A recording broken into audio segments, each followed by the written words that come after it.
You'll know when you have a wild woman. She'll practice her craft without boundaries. She is truly autonomous.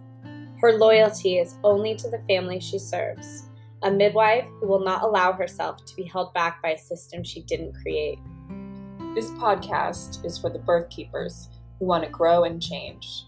We are open to learning through self-reflection and supportive community. We are creating this space to explore without judgment. We are remembering we were born wild.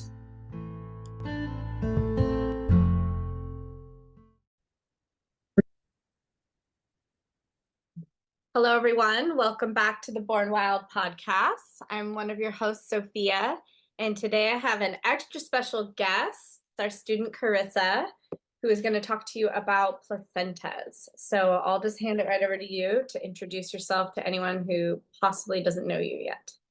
Hi, everybody. I'm Carissa Hayes, and I am the student midwife with Born Wild currently. And I have a background of clinical herbalism and have been a doula for the past 8 years now and have been with Born Wild for a full year. So it's been a wonderful journey being here. And we're going to be talking about placentas today and have processed a lot of placentas in my time, maybe like 30. That feels like a lot for me, but maybe that's not that many. And we've had a lot recently come up in the practice where people have been wanting it and people reaching out who aren't birthing with us, but wanting their placentas processed. So yeah, we had one random month where Krista was like, did you change some SEO background search that you're like looking for more placenta medicine lookers? And I was like, no, I haven't. But we had it was like 5 reach outs that month. In like a month, and we had never had that before. So Chris is also a little manifester in our practice. Yeah, and I was like, maybe we should do a podcast on it. Yeah. People are interested. Yeah, and when families are trying to decide if they do want to, consume their placenta in some way, there are different options, lots of different ways you can consume it. And a lot of people are like, what are the pros and cons of each? Like, how do I decide? So we'll get to that eventually. But yeah, okay, well, just start us off, pretend we're all dumb and we know absolutely nothing. Like, what are you talking about? What is the placenta? Yeah, the placenta is this amazing organ that's actually built both by the cells of the birthing person and the baby joining together to form this organ that's there as a way to nourish the child during pregnancy. It's a really unique thing. I think one of the things I marvel at the most is that it's an organ that is grown just for the gestation of that human. And it's grown with 2 different humans, like 2 different DNAs are in it. And it is released and then can regenerate again if that person decides to get pregnant again. So to me, that's just like, what organ do you grow with another human and what organ do you release and can regrow again, which is like, wow, what a thing. And so that sparks my interest in it a lot. And the placenta itself, in terms of its function and what it does, is it's going to be acting a lot like the lungs, the digestive system, the kidneys, and the immune system for this baby. So we know that the placenta is an organ that implants on the uterine lining, and it's going to take blood from the mother and filter that and take nutrients from that blood without mixing the blood, just take the nutrients and then feed that nutrients through the cord to the baby. And then the baby is able to feed out its waste products through that cord as well and give that back to the mother, where the mother or birthing person will filter that out through their body. So they're really doing like extra work during the pregnancy. I have a question, because one of the big things that can hang some people up is they're like, isn't the placenta a filter organ? And wouldn't you not want to eat a filter organ because it's trapping all the bad stuff that you wouldn't want to go to the baby? And so why would I then want to consume that? I know that is like a common question we hear from people. Yeah, so actually it acts as a barrier where things don't pass it, but it's not bioaccumulating those things. It's actually sending those waste products back to the birthing person's liver, who then filters that out through their body. There's a research project that I'll be referencing frequently throughout here by Dr. Johnson, and maybe we can leave it in the show notes. Yeah, we can leave that in the show notes, where she tested it for bioaccumulation of toxins, and the toxins that she found in the placenta weren't at any amounts that would cause issue. Like they were all underneath the amounts for the CDC, and she's in Germany, but amounts that don't affect you. Mm-hmm. Which I think is why a lot of people are consuming liver just in general. Now, we've found that it's not what we thought it was. Yeah. Our bodies are removing toxins from them. Mm-hmm. Yeah, so then the actual placenta itself is a disc shape, if you were to see it, like a plate, and it can really range in size depending on the birthing person and their birth story and how they grew that placenta, and they can change with each pregnancy also. But we say it's roughly over about a pound. And I would say it's about like 8 inches, so like a medium dinner plate.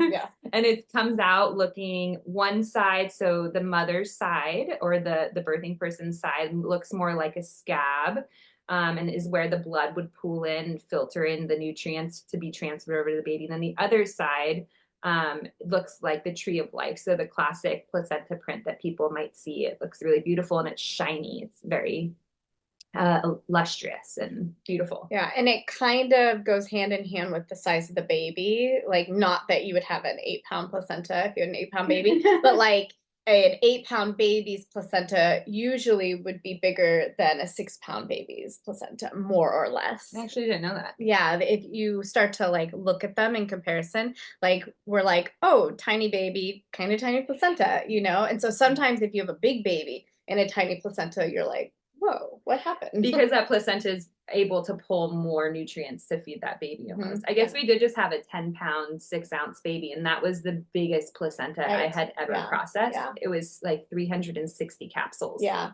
And so it might be, noticeable to you if you had what you would consider a typically sized placenta and a very small baby, it could lead you to think of maybe like growth restriction or something like that.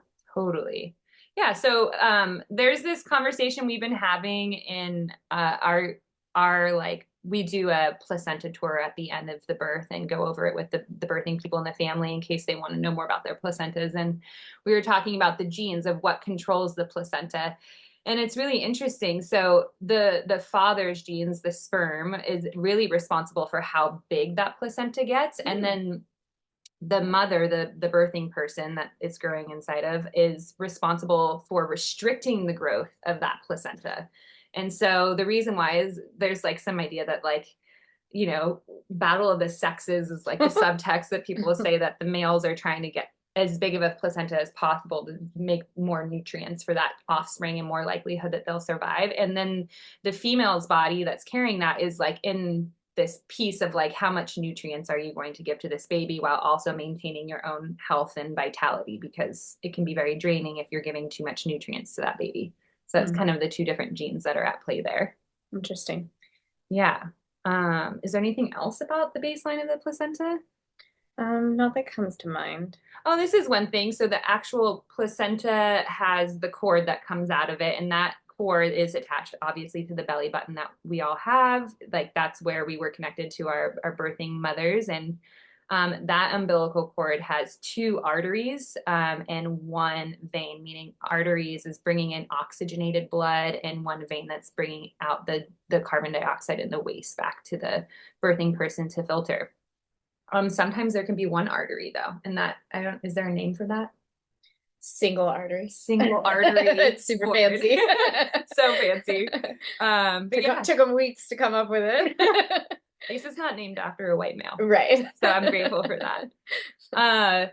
So a big thing that I think about in birth is that, this is a quote from a woman named Adrienne Rich: what we bring to childbirth is nothing less and nothing more than our complete socialization as birthing people. So with people who come to us who are choosing to step outside of the Western medical model of birth, there's this new opportunity to decide, what do you want to do with your placenta? Because we're not following the like socialization of the Western medical model, which would be, in the Western medical model, often the placenta is immediately put into a biohazard waste bag and is often burned in what is that word?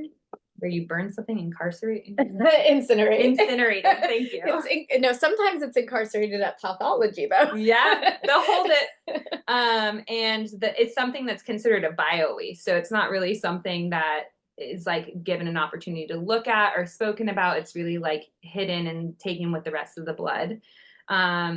And now it's becoming more popular, especially live in Northern California, where they'll ask you what you want to do with your placenta. But for some people, they might have to fight, and people might think it's weird at the hospital for them to take their own placentas home, and they don't have like a system for it. So you really need to bring your own cooler and have ice for that, and be able to carry that back yourself. But yeah, the first placenta I ever processed, because it was a doula client of mine and a friend of the family, she had transported from a birth center to a hospital to have her baby, and we were agreeing together. I had never done this before, but we were gonna like just try it together to like process this placenta. And then they weren't gonna let her have it. I can't remember why. I want to say it was like there was meconium or something like that, and so they wouldn't let her have it. And so I stole it when nobody was looking. I just took the biohazard bag and like set it on the couch with my like jacket on top of it. And there's so many people in the room. People just like assume somebody else took care of it, you know? Wow. And so I took it and we brought it home and we processed it for her. But I was like, that's yours. Yes. Like I'm stealing your own organ with your permission. And I recently just had a client who reached out to me through my own website and said that they had heard that their hospital won't let them take it home. And in California, so this is state regulated, they can't deny you your own placenta organ, no matter what's happened to it, because you can also take it home to not consume it and choose to do a burial for it. So just so people know in California, and you can look up your own state, that it is yours. Like you can have that. And sometimes in the Western medical system, you just need to like say that confidently and know that, and you can take home your own placenta.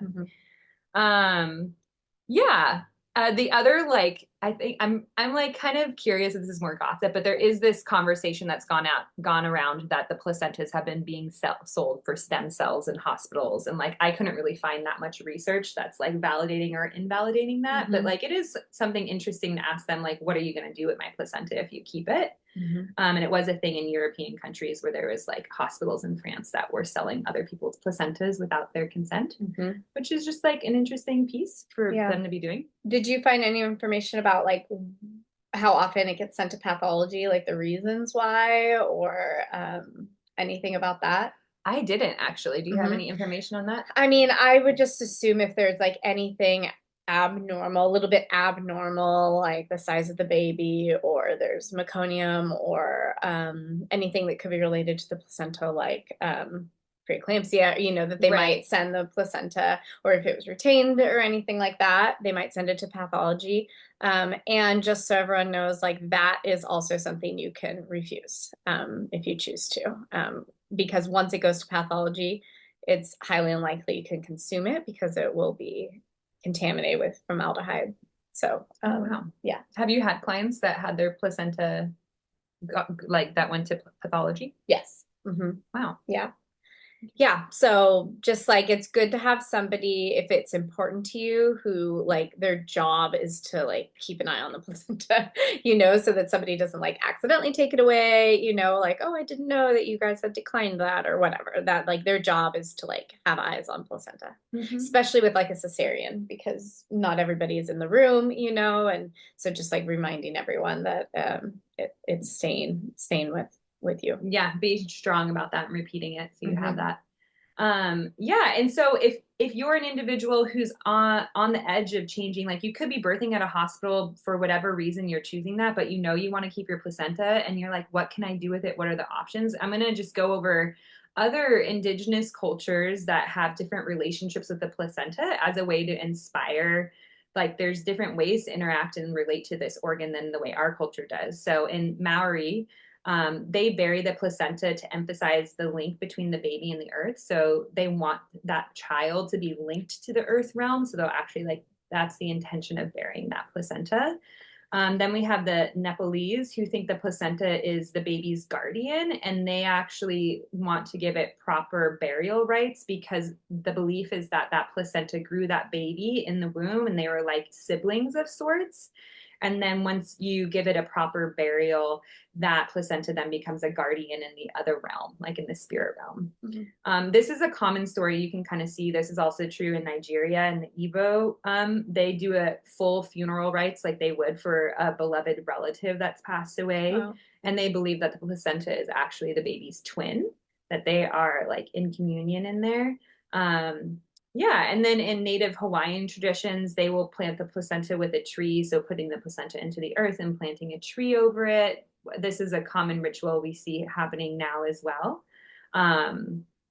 Yeah, and then in South America, there are certain indigenous practices that would actually offer the birth blood and placenta to the grandmother tree of the forest. So like the biggest tree in their local forest ecology, and they would go there, and that would be a place where you would put this blood, because obviously like soil and ecology feeds off of death. So this is like blood that in like an organ that can go back to feed the earth as a thank you, because there's also like the idea that like children come from the earth in some way, like of the earthly realm. So as a gratitude back to the earth mother, like offering that to her for the safety of that child. So those are like the main patterns that we see that are happening. And then there's also the book by Robin Lim, and she goes into greater detail about this. She really calls the placenta the seventh chakra. Robin Lim has a birth center in Indonesia and Bali, and she co-wrote this book with another woman that I'm forgetting her name right now.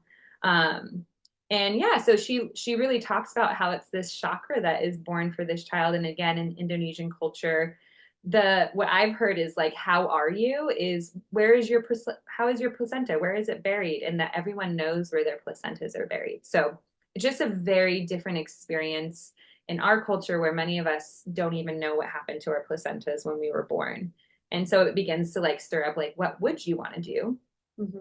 Yeah, I heard that Robin had said that when you have lost yourself, you go back to your placenta, to like where it's been buried. Yeah, to re-find yourself. And yeah, like there's like a idea that your health and vitality as a being is reflected by like this placenta and how it was honored and when you were born, which is very just like, I'm not saying that's the right way, but just like blossoming other ideas and concepts of how do we want to honor this organ that grew this human healthy. And then the thing that we're going to talk in greater detail now is placentophagy. So that's where you eat your own placenta. And this is really something that is happening recently and hasn't really, like from what I've seen, isn't really done in many indigenous cultures historically. There is a conversation that in traditional Chinese medicine that it was done, and you can see it written in the texts.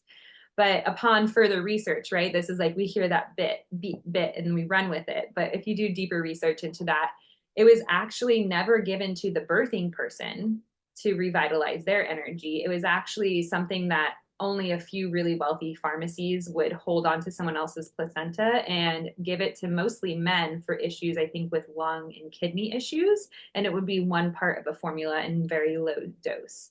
So we do see it used in TCM like 2,500 years ago, roughly. And also it wasn't used in the way that we currently use it today. And just a note on that, I don't think just because it's not in an ancient text or indigenous means that it shouldn't happen. I think that we live in a different world right now where the way we're nourished is very different. And sometimes there are moments where the nourishment of the placenta really makes sense for the birthing person. Yeah. Do you know when it started to become like a fad or something that people were considering doing here, like in terms of encapsulation and consuming placenta? Like, yeah, more mainstream? I think it was more in the 70s with like the movement that came with innate gasket, from what I could see, but I couldn't see like huge roots. Like before that, I didn't see much of eating the placenta unless it was for stopping a postpartum hemorrhage where you put a piece in the peak. And was the idea that people were looking at mammals and going, well, other mammals are eating their placenta? Like, do you think that that's like the piece, or have you read anything about the like why? Yeah. Or is it just this way of like, we're moving away from the hospital and we're like claiming our birthrights? I think that's what it was like when Ina May Gasket started this home birth trend, even though there were like the grand midwives who did that well before. And then there's like another wave that came in the 70s with Ina May Gasket, that it was the reclaiming of like, what do we do with the placenta now that we have it? And it's not just being thrown away again. We get to make a decision with it. Yeah. Yeah. And from my understanding, it was this like, well, mammals do eat their placenta. So like, why don't we try that? And it was like cooked and steamed, and people would make like a pasta sauce with it and like eat it as a meal, or like eat it as a steak, and the whole family would eat it. And I think it was more like, from what I've seen, is an exploration of like, what do we do with this organ? But wasn't really like backed by a science. And obviously it's nourishing, and we see mammals eat their placenta, but traditionally humans have not really eaten their placentas from what we can see. So it's very interesting. But I'm actually pretty pro consuming some of your placenta, or at least saving some of it, because it does have so much healing capacity. Yeah. Did you have any more questions about that? Yeah. Um, Off the top of your head, do you know the few mammals that don't eat it? I'm trying to remember because there's just like a few that do not eat theirs. dolphins don't eat theirs. Because I was watching a baby dolphin be born, and they find the placenta to figure out how the baby grew, but the mother doesn't eat it. It goes to the bottom of the ocean. That was a really cool video. There's also different types of placentas for mammals, Yes, which is that's really fascinating. It's very fascinating. I'm not going to get into details, but not every mammal has the same placenta that we have. So there's like variations in them. I think it's mostly land animals where like the placenta could be something that like the blood would attract other creatures, from what I understand. Yeah, it's a safety survival thing. Yeah. But burying it's also an option. So when it comes to placenta medicine, so what we're talking about when we say placenta medicine is either dehydrating the placenta and then powderizing it and putting it into capsules. We can also do a process where we put it into little chunks and put it into ice cube trays and put it in your freezer, or we can also steam the placenta and then dehydrate that, powderize that, and put that in capsules. So it's really, we mostly do 3 different types. I guess there's also tincture too, which we can talk loosely about. And the frozen, that is for use in smoothies most typically. Yeah, I know some people who will actually shoot it back, like liver, like people would do the liver that same way, where you just like take it back and then swallow it like a pill. Yeah, so it's little chunks like this. But the question is, that's like, before we get into the details, is like, why, okay, if we haven't really historically done it, why would we want to eat our placentas now? And one of the main things I think about that's like the biggest thing in the placenta that's really beneficial is if someone's hemorrhaged in their 3rd stage of pregnancy. It's really beneficial because it has the most bioavailable forms of iron that your body can easily absorb. So there's iron in food, but a lot of times what you can actually absorb from it is far less. But when it's coming from your own body, from the placenta, you can absorb, I think it's like 96% of the iron that's in there, you reabsorb into your body if you were to consume it. So if someone had a hemorrhage, I strongly recommend that they do the raw encapsulation to get as much as that iron. It does break down a little bit when it's steamed. So I always just say to do it raw so you get as much of that as possible. And then the other things that we see in the placenta prior to it being processed at all is it does have prolactin, oxytocin, estrogen, and progesterone. So like if someone was like, I want all of those hormones, I think the best way to make sure that you could get as much as possible would be cutting it up into little pieces and putting it into the freezer. One of the issues with that is like, how do all those hormones affect breastfeeding, which could be like another look at like, how does estrogen impact milk supply? So this is some of the reasons why we would want to ingest this, is to bring these things into our body. There's a lot spoken about of what are the benefits of taking encapsulation, and we'll talk about that after we go through the different processes. So the first one I'll do is the most common that people want to get from us, which is a raw dehydrated encapsulation. And that looks like I take the placenta home, I wash it, and then I take off the membranes. I'll do a placenta print. And then with the placenta itself, I will put it into pieces and dehydrate it in my dehydrator under 114 degrees, which keeps it raw, which means that it's not going to be too hot to denature certain things. And then I grind that into a powder and make it into capsules. And those capsules are roughly, it really depends on the size of the placenta, but we get around 150 to 350 is the most I've ever done. I remember I had this massive placenta from a client when I was a student, and she did not want to consume her placenta. She thought the idea of that was disgusting, but she had a pretty big hemorrhage that required a transport. And so her midwife suggested it, and her husband was like, just do it. And she was like, okay, fine. But if I'm going to eat it, you have to eat some too, to her husband. He's like, I don't care. I'll try some. And so I ran out of capsules at like yeah, like 350 or something like that. And I still had like half a placenta Oh left. my gosh. And so I brought them what I had, and I was like, I have to buy more capsules and I'll get you the rest. And she's like, don't worry about it. This is plenty. Like, and I was like, okay. And then so she made him have one and he tried it, and then she did it. And she messaged me later and she was like, my husband wants the rest of those. He feels incredible. He's like in the yard doing yard work and feels amazing. So I thought that was funny because there's not many times where like a dad will consume it, you know? Totally. And the funny thing is in TCM, it was men that were more so consuming it way back when. And it is really potent energy. And what's in it, so there's this great research project that we mentioned earlier where this woman in Germany just did a research on what's in the placenta encapsulations after like the different processing mechanisms. So if you just do a raw dehydration, like I've named, what we do see that's left over in it is not all of the hormones, prolactin, oxytocin, estrogen, and progesterone. Some of those go away, they denature, but the ones that stay are progesterone and oxytocin. And then you're also getting iron, and there's also minerals in it that would be like taking a supplement, but one of the ones that's higher is selenium. And so maybe that has been with feeling an oxytocin hit and some like really good iron. Yeah. I do feel like what I've heard anecdotally from our clients is that the raw is very energizing. Like it can almost feel like a cup of coffee for people. And I'm not sure if that's like the progesterone hormone. I know there's some people in our practice who have had like lower progesterone throughout their cycle. And so they're more excited to try this to help sustain them after. Because the other piece is right after you give birth, your progesterone and estrogen levels drop drastically. So some people can associate baby blues or postpartum depression or postpartum anxiety to do with this hormone crash. In my perspective, it's like that's a design. And if you're safeguarding the oxytocin breastfeeding piece afterwards, like there's another hormone that picks up to carry you through.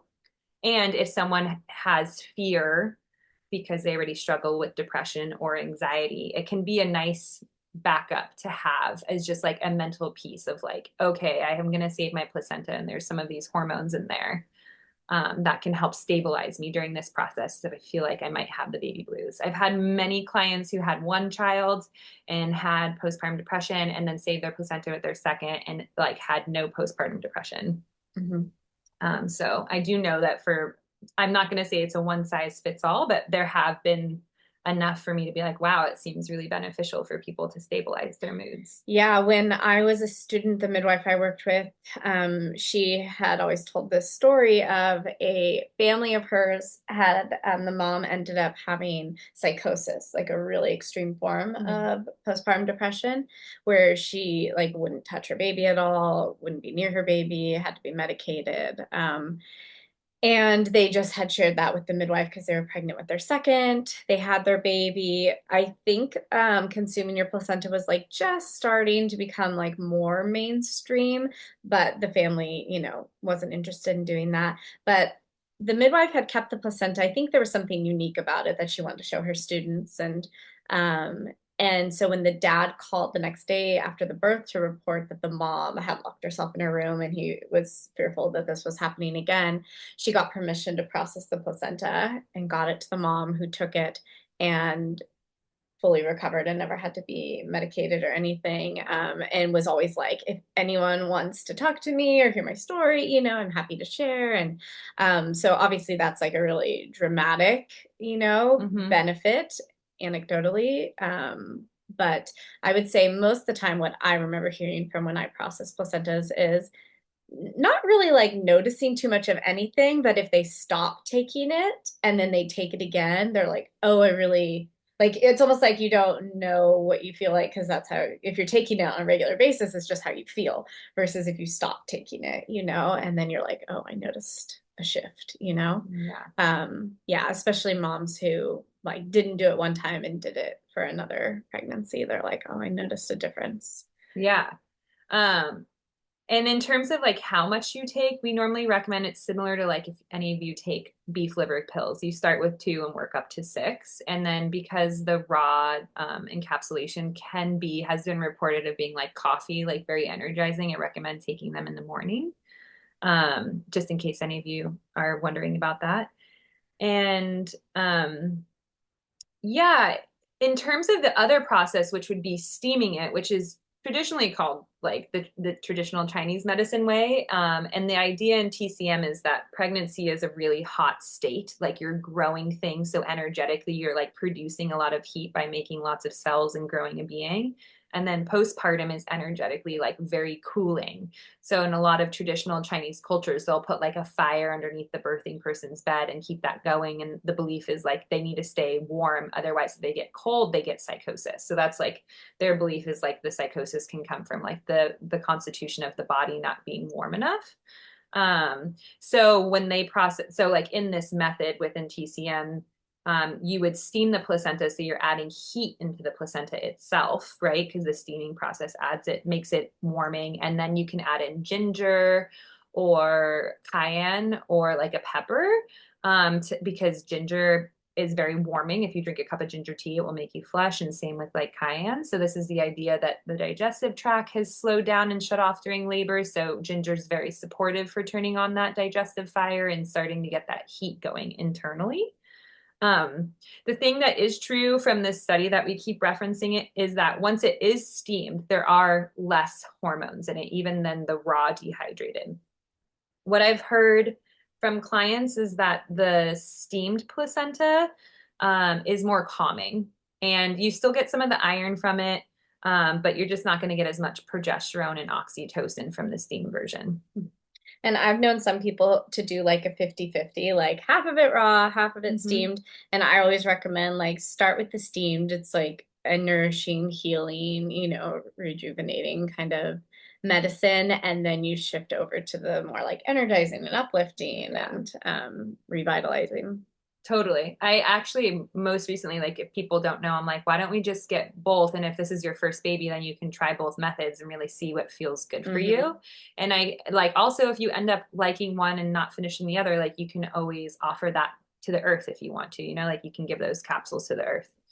But I do recommend getting both actually for your first time. So you're not playing a guessing game, because maybe the steamed one would be way better for you. I feel like that's one of the things about placenta that I struggle with when sharing is just like, it seems like there's a really diverse reaction. Like there have been there's been maybe one birthing person that I've worked with where they took it and it made them feel worse. Like it didn't support them. So just to name, if your experience is different, the most important thing is like you pay attention to what feels good for you and your body. Yeah. I had one mom as a student where when like the next day or so, we had left like 3 chunks for her to do like a smoothie every day until I got capsules back to her. And when I was, rinsing it and going through that whole process to prepare it, I realized it was very sticky. It was very unusual. It didn't smell, but I was like, I've never seen this before. So I talked to the midwife I precept with, and then I called the mom to check in. And it was her 3rd baby, and she had processed the placenta each time. And she was like, every time I have one of these placenta smoothies, I feel worse. And I've always felt better before. And I was like, yeah, there were no like signs of infection, but this is like really unusual. And she was like, yeah, I don't think we'll encapsulate it. And so I ended up just like, returning it to her so she could bury it. But yeah, just to say like, you should always feel better after. It should never make you feel worse. Yeah, definitely. I 100% agree with that. Yeah, and then the other option for how we could prepare the placenta is we can also do a tincture. And so we really recommend the tincture, which is we put raw placenta. We could also do steamed, but mostly I do a raw chunk of the placenta and fill up alcohol on top of that so it extracts, and you want it to sit for a moon cycle so it becomes like a herbal tincture. And what's great about this is like if you do that right away, you're going to safeguard those hormones, and you're going to be able to take it. We recommend this. I actually would be curious. They didn't talk about the tincture form in this recent study of like how long do those hormones stay. Yeah, I guess there's this place in Germany where it's like the placenta lab, and they're doing all sorts of studies, and so it'll be great to watch for like more research. You can't make money off of placenta, so it's hard to find research on them. But this woman got crowdfunded for it. So she raised, I think, like $14,000 American to do this research that I keep referencing. just to name, the tincture hasn't been tested, but the idea is like you get those hormones from like the very raw, unprocessed placenta of estrogen, progesterone, of oxytocin, and they're most bioidentical to your own body. So when you start going through perimenopause or menopause, when your hormones start to really fluctuate, right? You can stabilize that fluctuation and kind of like ease your journey through perimenopause with the tincture. Have you heard it being used for the baby too? I've heard of it being used for teething and things like that as like a constitutional remedy, which would make sense if it's both of their DNAs, you know, a constitutional remedy for when your child is having a hard time too, just to like almost like a reset button, like a regrounding. And I haven't heard that. Like you do like a drop in on their like on their gums, or something like that. Yeah, that's rad. I haven't. That makes what is that? New German medicine or is that what it's called? I'm not sure what you're referencing. I know New German medicine, but yeah, they do a lot more of these like subtle things that just like help to reset the body. Yeah, that and like homeopathy, kind of like more just the subtle energy realm. I haven't heard of that. I'd be very curious if any of you out there listening have done this and want to write in and share about that, because that's fascinating. Yeah, it's these things where it's like hard to know because you can't go back and undo it and see like what worked best, you know, kind of thing. It's we need a placenta lab that we can go to. And I haven't heard. I have heard it really helping for perimenopause women, the few that I've talked to. I don't know if you have any personal people sharing about that. Yeah, no, I haven't yet. Yeah, so I recommend that. I feel like the people I'm supporting would just now be getting into that stage of their life, you know? Yeah. But maybe when I'm, you know, an 80-year-old woman, I'll have enough data. Yeah. And the idea is instead of taking hormone replacement therapy, so doing progesterone or estrogen creams, you have your own body's hormones and you can take it, and tinctures last a very, very long time. So you just keep it in a dark, cool place and then pull it out during that chapter of life. And as it gets low, is it true you can just keep topping it off? You can, but the concentration won't be as high as that first one. So I sometimes recommend to do if they feel like they want that, like a 4 ounce and a larger chunk of the placenta in a 4 ounce, if they feel like they're really going to want that. But yeah, you can add alcohol, but eventually you'll extract all the constituents from it. Yeah, and so those are the main different processing pieces that we do for placentas.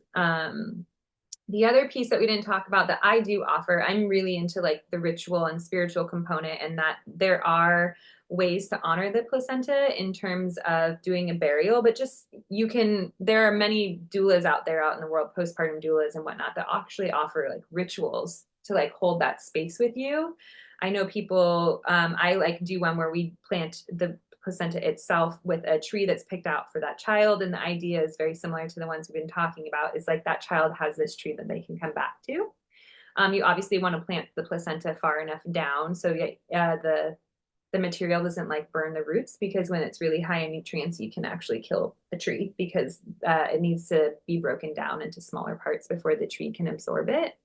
But you can do that, and then you can involve the whole family and make an earth altar around that placenta planting and gather natural objects and make like a mandala to honor that placenta and have just a beautiful words and moment with that. I'm really honoring it.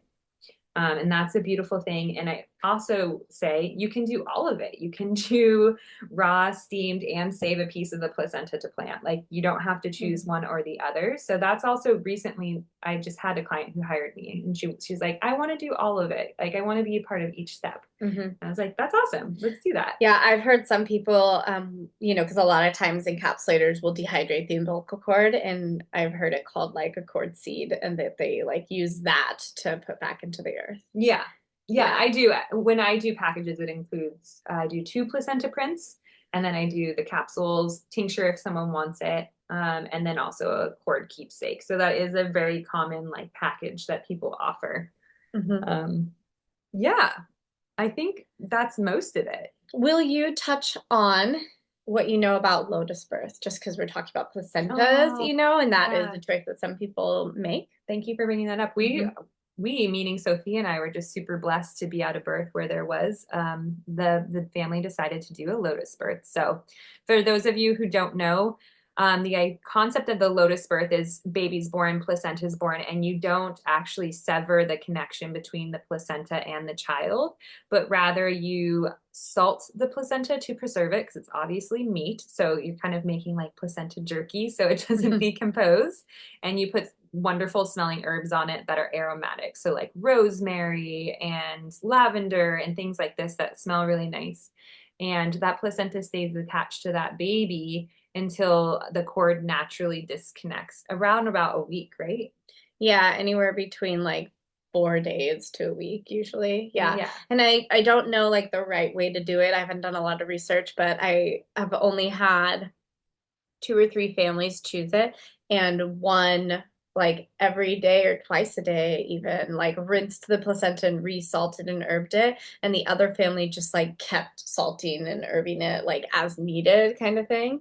And yeah, both were good. Both were fine. I would think the just resalting and herbing would be less work, because that was definitely a thing that first family had said that felt like that was like more effort, to wash it. Yeah. And some people are like, oh my gosh, that sounds like so much work. You have to carry the baby and the placenta around. But one of the points is that you're not passing the baby around. You're not carrying them around. You're just staying in bed. So it can be a great way to really choose to move slow in that chapter where, I mean, when we go to postpartum visits in the first week, I feel like the main thing we're reminding people is that they need to stay in bed. Mm-hmm. And they're like, what? I can't get out of bed yet? So I kind of like the idea of lotus birth because it reminds you that like anchoring placenta is like, no, we're really anchored here for the next little bit. Yeah. I had a postpartum mom on her like 24-hour visit opened the door for me, and I was like, I think my jaw actually dropped. I was like, what are you doing? Yeah, she's like, I feel great though. I was like, let's go talk in your bed. Yeah. So the lotus birth is really rad, and I feel like really lucky that I was a part of my first one, which was just with our client. So that's also an option that you can do with your placenta. And if any of you have other rituals or ways that you're interacting with your placenta, we would love to hear about it. So write in if you want to share any of those. Yeah. Well, thank you for doing all the research. And yeah, a lot of people are always like, I know I want to like encapsulate or consume it, but like, which is the best option for me? So I love that we have this episode that we can share with people now. Yeah, and I just want to say one other little bit is that if you are in Northern California area and want Born Wild to do your placentas, I'm Carissa, and I'm the one who does most of the placentas currently. It might change depending on when you're listening to this. And I do want to say that I view it as such an honor. I like deep clean my kitchen and light an incense and really say a prayer and gratitude for that placenta. So just to name that, it feels like such a gift to be able to work with what I view as a very sacred part of someone else's, with two beings, other body. Just like so rad. And yeah, reach out if you want anything on our website. I remember we had a family who their placenta like it got sent to somebody, and then they said that they dropped it off on the porch and that maybe somebody stole it. And so they're not sure. They like suspect that maybe something happened to it and the person was entirely honest about it. But she remembers feeling so heartbroken. And so I remember her saying that it felt so special knowing that not just that you were processing it and we keep it safe, but like the honoring piece of it, because that was really important to them. That being said, I've never mailed a placenta, and I think I would feel very anxious. Like if someone wanted me to process it, I would feel anxious about that, to send that placenta in the mail.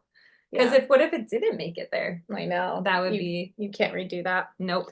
Well, thank you again. Do you want to leave any contact info for you specifically in case people are trying to reach you for questions or placenta? Totally. So you can do placenta processing through Born Wild website, and that will get to me. But then I also have my own postpartum business called postpartumnourishing.ritual.com, which I can put in the sub or in the notes. And if you want me to do your placenta, you can also reach out there and we can have a conversation. And I also do herbal consults and postpartum work with moms. So yeah, give me a call. Thank you, Carissa. Yeah, bye.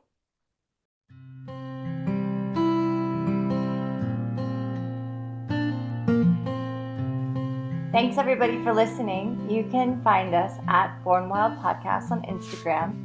For inquiries or feedback, you can email us at bornwildpodcast@gmail.com. You can find me, Emma Ray, on Instagram at Emma Ray, REA. Sophia at sophiabirth.com. And me, Leah, at Bay Area Home Birth. We would really appreciate it if you would rate and review us on Apple Podcasts. It helps us reach more people. And as always, Stay wild.